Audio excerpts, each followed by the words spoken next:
first time I asked the Lord into my heart. I was in the darkest moment of my life. I was not a good mom. I was an awful wife.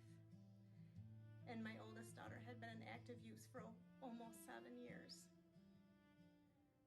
And I remember the day I collapsed on the floor because I felt like I just couldn't move anymore. And I remember I cried for hours. I begged God for help to show me the way. And I remember finally feeling good enough to get up. I felt peace. I felt okay. I went to women's ministry the next day, kind of kicking and screaming. I didn't want to go. I ended up going anyways, and I am grateful that I did.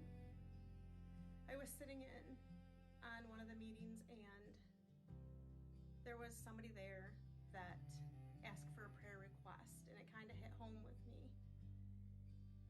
And I remember having to leave the table, and I walked down the hall and I was bawling. Lori followed me down,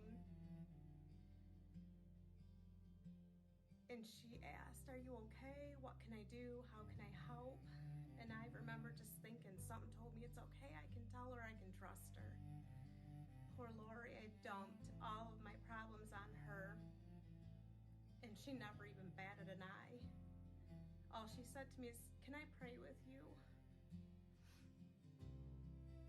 And I was so grateful for that.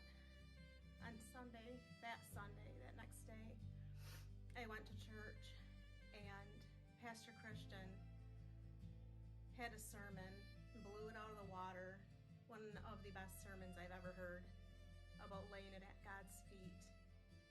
And I remember just laying it all out at God's feet that day at church. I walked out feeling 50 pounds lighter.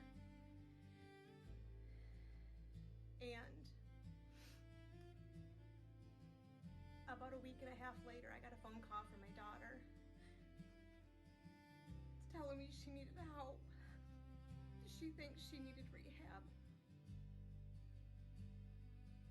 And I remember thinking, from this point on, I'm going to be the mom I'm supposed to be. I'm going to be the wife I should have been. And April 19th of this year, my daughter will be 2 years sober. And there's something I know for sure. Matter of fact, I'll stake my life on it. I will never in my darkest moment ever be alone, thanks to the good Lord and my awesome family at Axiom.Church.